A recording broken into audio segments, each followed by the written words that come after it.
Olá, seja muito bem-vindo, seja muito bem-vinda a mais um episódio do Odisseia Filosófica. Eu sou Jeff Alves e hoje vamos conversar sobre algo que fazemos todos os dias, muitas vezes sem perceber, que é contar histórias.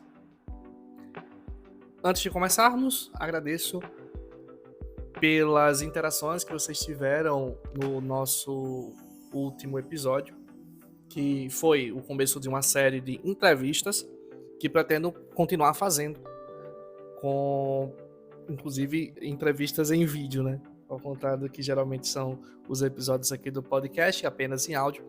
Comecei a fazer essas entrevistas em vídeo que vocês também podem acompanhar nos seus podcasts, nos seus streamings de podcast, tá? Então, espero que tenham gostado. E se quiserem mais entrevistas como a última, que foi sobre vida intelectual com a Luísa Cabianca, comentem que certamente irei trazer mais episódios como o anterior. Bom, vindo pro tema de hoje, você já reparou como quando encontramos um amigo, ele pergunta como você tá? A gente não responde simplesmente bem ou mal. A gente conta uma história. Ah, sabe o que aconteceu ontem no trabalho? Ou então, tô meio cansado, porque... E aí vem uma narrativa, um fio que conecta eventos, emoções, sentidos. Nós, seres humanos, somos criaturas narrativas. Vivemos narrando. E hoje eu quero explorar com você por que isso acontece. O que há de filosófico, psicológico, de profundamente humano nesse ato de contar e ouvir histórias. Vamos usar como inspiração o livro Histórias que Inspiram, de Kindra Hall, mas claro, do nosso jeito, olhando isso por uma lente filosófica, da busca de sentido, da arte de viver. Então, pega teu café, teu chá, se acomoda aí e vamos juntos nessa jornada.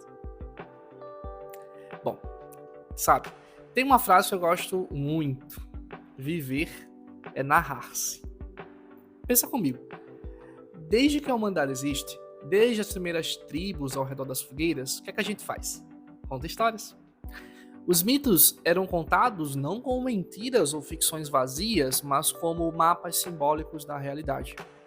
Eles ensinavam como viver, como enfrentar o caos, como encontrar sentido no meio da escuridão. Na Grécia Antiga, Homero transformou mitos em poesia. Odisseia, aliás, de onde veio o nome desse projeto, não é só a história de um cara voltando para casa. É a história de todos nós tentando encontrar nosso caminho de volta. De volta ao sentido, ao lar interior, à clareza. E olha só, a tradição judaico-cristã também traz esse fio, né? A tradição judaico-cristã também passa por essa questão de contar histórias. A Bíblia inteira não é um manual de regras. É um conjunto de narrativas. História de gente que erra, que busca, que se perde, que se encontra. Por quê? Porque a narrativa faz algo que conceitos abstratos não fazem. Ela nos coloca dentro da experiência. É mais fácil entender conceitos abstratos por meio de narrativas, inclusive, do que simplesmente explicando o significado de conceitos abstratos. Agora, você deve estar pensando assim, beleza, Jeff, mas o que é que isso tem a ver comigo? Eu não sou Homero, eu não vou escrever a Bíblia. Mas bem que eu poderia pensar nesse tema para saber como é que eu me comunico melhor, como me conecto com as pessoas, né? Bom, e é aí que a coisa fica interessante, porque o storytelling, essa palavra bonita, meio marqueteira que a gente vê por aí, na verdade é só um nome moderno para algo que a gente sempre fez, dar forma à experiência. Kindra Hall, no livro dela, mostra que storytelling não é sobre inventar histórias. É sobre organizar a experiência humana de um jeito que ela faça sentido. É sobre transformar o caos da vida, que é confuso, fragmentado, sem script, numa narrativa que tenha começo, meio e fim. E aqui tem uma reflexão filosófica importante. Quando narramos a nossa vida, nós não estamos só descrevendo o que aconteceu. Nós estamos interpretando, dando sentido, criando coerência. Pensa nas redes sociais. Cada post que você faz, cada foto que você escolhe compartilhar, e principalmente cada foto que você escolhe não compartilhar, tudo isso é storytelling. Você está construindo uma narrativa de quem você é, uma versão simbólica da sua vida. E aí vem a pergunta: essa narrativa que você conta de si mesmo, ela te aproxima ou te afasta de quem você realmente é? Ela te liberta ou te aprisiona? Porque, olha, storytelling pode ser usado para mascarar a realidade, para criar uma persona fake, como a gente já discutiu antes. Mas também pode ser usado para revelar, para autenticar, para te ajudar a entender sua própria jornada. Agora vamos para o lado científico da coisa, que é fascinante. E eu vou utilizar aqui coisas que a própria Kindra Hall, que escreveu o livro Histórias que Inspiram, fala. Ela traz pesquisas das neurociências que mostram quando ouvimos uma história, nosso cérebro não funciona do mesmo jeito quando ouvimos uma lista de fatos ou uma lista de dados. Quando alguém diz, nosso produto tem 5 funcionalidades, custa X reais e tem 3 anos de garantia, teu cérebro ativa só as áreas relacionadas à linguagem. Você processa a informação, pronto. Mas quando alguém conta, eu estava perdido, sem saber o que fazer, até que um dia, aí o cérebro acende como uma árvore de Natal. Áreas emocionais, sensoriais, motoras, tudo entra em explicação, tudo entra em ação. Você entra na história. A autora fala de 2 hormônios chaves, cortisol e oxitocina. O cortisol aumenta quando a atenção na história. É ele que faz você parar de se distrair e prestar atenção. Sabe quando você está lendo um livro e não consegue parar porque precisa saber o que vai acontecer? É o cortisol agindo. Já a oxitocina, o famoso hormônio da confiança, é liberada quando a história gera conexão emocional. Ela que faz você sentir empatia pelo personagem, que cria aquela sensação de eu entendo, eu confio, eu me importo. Veja que mesmo quando a gente assiste um filme, mesmo sabendo que aquele personagem é fictício, por exemplo, a gente se importa com ele, a gente cria conexão, né? Tem relação com isso aqui que a gente está falando. E olha que interessante, filosoficamente falando. Isso significa que a narrativa não é só informação. Ela é relação. Quando você ouve uma história, você não está só recebendo dados. Você está estabelecendo uma conexão humana. E tem outro detalhe bem bonito que a Kindra menciona. Quando você ouve uma história, seu cérebro adiciona imagem às palavras. Você cocria a história na sua mente. É por isso que, quando você lê um livro e depois assiste um filme, às vezes você fica decepcionado. Ah, mas eu imaginava diferente. Claro, porque você participou da criação daquela história na sua mente quando você leu. E agora, quando você está vendo no filme, a história é diferente daquela que você imaginou quando você estava lendo. Que você vivenciou, inclusive, quando você estava lendo. É como se a gente vivesse a história. E é por isso que tantas histórias grudam na memória. Elas não são passivamente recebidas, elas são vividas internamente por anos.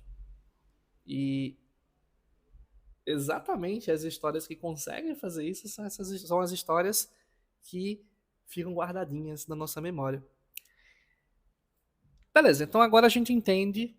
Histórias funcionam porque somos seres narrativos, porque nosso cérebro é, de certo modo, feito para isso, porque elas geram conexão, geram confiança.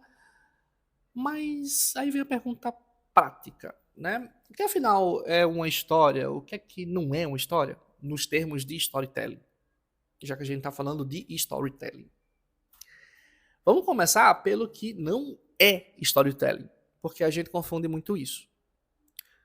Storytelling não é uma lista de características, não é números e resultados soltos, não é fotos de antes e depois sem contexto, não é slogans e frases de efeito, não é declarações genéricas tipo acredito em excelência. Sabe quando você vê aquele post no Instagram, 5 dicas para ser produtivo? Útil, pode ser, mas não é storytelling, é informação. Informação sozinha não cria conexão. Kindra Hall diz que toda história de verdade tem 4 componentes. O primeiro deles é o personagem identificável. Não precisa ser um herói. Aliás, é melhor que não seja um herói. Porque ninguém se identifica com um super-herói perfeito. A gente se identifica com a pessoa comum que enfrenta desafios, que erra, que duvida. E é por isso que você se conecta mais com aquele professor que conta como era inseguro no começo da carreira do que com um guru que fala eu sempre soube o que fazer. Inclusive, para quem gosta de filmes de super-heróis, é por isso que é mais fácil a gente gerar uma conexão com um Homem-Aranha do que com um Super-Homem. O segundo componente que toda história de verdade precisa ter é emoções autênticas. Não precisa ser drama, tragédia. Pode ser frustração, surpresa, alívio, maravilha. O importante é que seja real, porque a emoção real gera ressonância. O terceiro componente que toda história de verdade precisa ter, um momento específico. Isso aqui é crucial. A história precisa acontecer num momento específico. Não, sempre eu faço isso. Mas naquele dia, às 3 da tarde, eu estava... Por quê?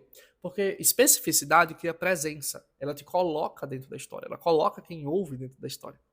Quanto mais específico você for, mais facilmente quem ouve a história vai se colocar lá dentro. Assim, a gente vai para o quarto componente que toda história precisa ter: detalhes específicos. Não fui a um café, mas fui àquele café na esquina, o que tem aquelas cadeiras azuis e um cheirinho de bolo de fubá. Detalhes criam imagens, e imagens criam memória. Então, toda história de verdade tem 4 componentes. O primeiro, personagem identificável. O segundo, emoções autênticas. O terceiro, momento específico. E quarto, detalhes específicos. Sabe qual é o mau erro? Aludir, mas não contar. Aludir à história, mas não contá-la de fato. Ah, eu já passei por uma situação difícil e aprendi muito. Pronto, acabou-se. Gente, isso frustra. Porque você ativou a curiosidade, mas não entregou a história. Sabe? Você atiçou a curiosidade da pessoa e não entregou. É como começar a contar uma piada e parar no meio. Então, se você vai contar, conte. Dedique tempo. Traga o ouvinte para dentro da sua história. E essa história, que tem aqueles 4 componentes que a gente viu, tem também uma estrutura de 3 etapas. O normal, a explosão e o novo normal. O normal é o antes, como as coisas eram, as esperanças, as preocupações. E aí vem a explosão, o evento, a decisão, a ação que mudou tudo, que gerou a tensão, que gerou o conflito, que mudou esse normal. E por fim, o novo normal, que é o depois.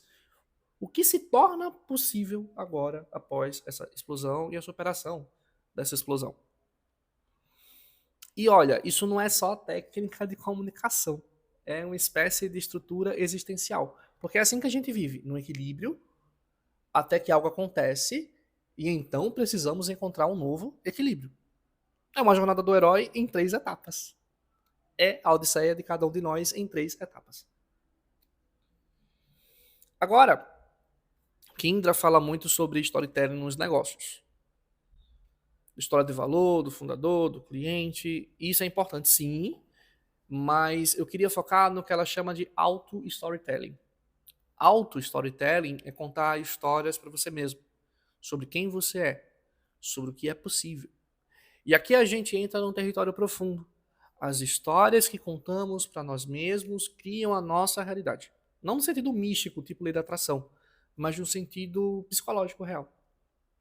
Se você conta para si mesmo a história eu sempre fracasso, seu cérebro vai buscar evidências disso. Vai interpretar os eventos de um jeito que confirma essa narrativa que você conta para você mesmo. Mas se você reformula, eu já enfrentei desafios antes e encontrei saídas, você começa a mudar esse script interno. O seu cérebro vai reinterpretar os eventos para confirmar essa sua nova narrativa. Podemos pensar que primeiro a história desperta, depois ela inspira e por fim toca. Depois que ela faz isso, você analisa, entende, estrutura narrativa e por fim você pega esses aprendizados e aplica na vida cotidiana, transformando-se no processo. E assim você pode aplicar as narrativas na sua vida. Porque, no fundo, encontrar propósito é narrar a sua vida de um jeito que ela faça sentido. É conectar os pontos, é ver um fio condutor. Então, pra gente fechar, storytelling não é técnica de vendas, não é manipulação, embora há quem use dessa forma. Storytelling é a forma mais antiga e mais profunda de fazer sentido da experiência humana. Desde as fogueiras tribais até as redes sociais, nós narramos porque precisamos narrar. Porque sem narrativa, a vida é só uma sequência caótica de eventos. Com narrativa, ela vira uma jornada. E a questão não é se você vai contar histórias. Você já conta o tempo todo, para você mesmo, para os outros. A questão é, que histórias você está contando? Elas te aproximam da verdade ou te afastam da verdade? Elas te aprisionam ou elas te libertam? Então eu deixo vocês com essa reflexão. Qual é a história que você tem contado sobre a sua vida? Sobre quem você é? Sobre o que é possível para você? E essa história honra quem você realmente é? Fica com essa pergunta e se quiser, vem compartilhar comigo lá no Instagram, tá? Manda mensagem direta, eu sempre leio tudo e adoro conversar com vocês. E indo um pouquinho mais além do que a Kendra Hall escreveu, filosoficamente, o storytelling toca o núcleo da condição humana, o tempo, o sentido. Aristóteles, na Poética, já dizia que toda história tem um começo, meio e fim, porque é assim que a mente humana entende o mundo. Paul Ricoeur, séculos depois, afirmou: narrar é uma maneira de habitar o tempo. A narrativa organiza o caos de viver em uma sequência compreensível, criando identidade narrativa. Assim, contar histórias é um ato ontológico, é um modo como o ser humano cria a si mesmo na sua experiência espaço-temporal. Sem narrativa não há memória, sem memória não há identidade. A gente também pode perceber que o storytelling é o núcleo das experiências místicas e simbólicas. O mito é o primeiro storytelling da humanidade, não uma mentira antiga, mas uma forma simbólica de verdade. Por meio da narrativa mítica, o sagrado se torna compreensível, o mistério se torna comunicável e a vida humana ganha sentido diante do sofrimento, da morte, do tempo. Os mitos, como o de Prometeu, como o de Ulisses, são narrativas estruturantes que revelam sob símbolos verdades universais da alma humana. O storytelling, nas tradições espirituais, é uma tentativa de narrar o invisível, de certo modo. E na psicologia e na psicanálise, o storytelling aparece como processo de elaboração do inconsciente. Jung via os mitos como expressões arquetípicas, formas narrativas pelas quais o inconsciente coletivo se manifesta. Freud interpretava os sonhos e lapsos como narrativas disfarçadas, onde o desejo fala sobre metáforas. Assim, o storytelling é também uma cura simbólica. A psicologia narrativa, por exemplo, entende que nós construímos a identidade contando histórias sobre nós mesmos. Ao narrar a dor, o sujeito a transforma em linguagem, e a linguagem transforma a dor em consciência sobre essa dor. E, inclusive, aquilo que nós não narramos nos adoece. Hoje a gente vê o storytelling em diversas áreas, como comunicação, educação, terapia, espiritualidade, marketing, negócios, mas acima de tudo, ele se tornou um modo contemporâneo de dar sentido à vida fragmentada, já que a gente vive em uma era de múltiplas narrativas, pessoais, políticas, digitais. Inclusive, a verdade acaba até se tornando uma questão de narrativa, como muitas pessoas veem hoje. Mas, entre tantas vozes, o desafio é reencontrar o sentido profundo da história que nós vivemos, da nossa história. O verdadeiro storytelling não é apenas uma técnica de persuasão, mas a arte de revelar sentido da nossa própria vida. É, de certo modo, uma filosofia em forma narrativa. Contar histórias é lembrar ao mundo que a vida faz sentido, mesmo quando parece não fazer. Assim terminamos o episódio de hoje, tá? Espero que tenham gostado. E até o nosso próximo episódio.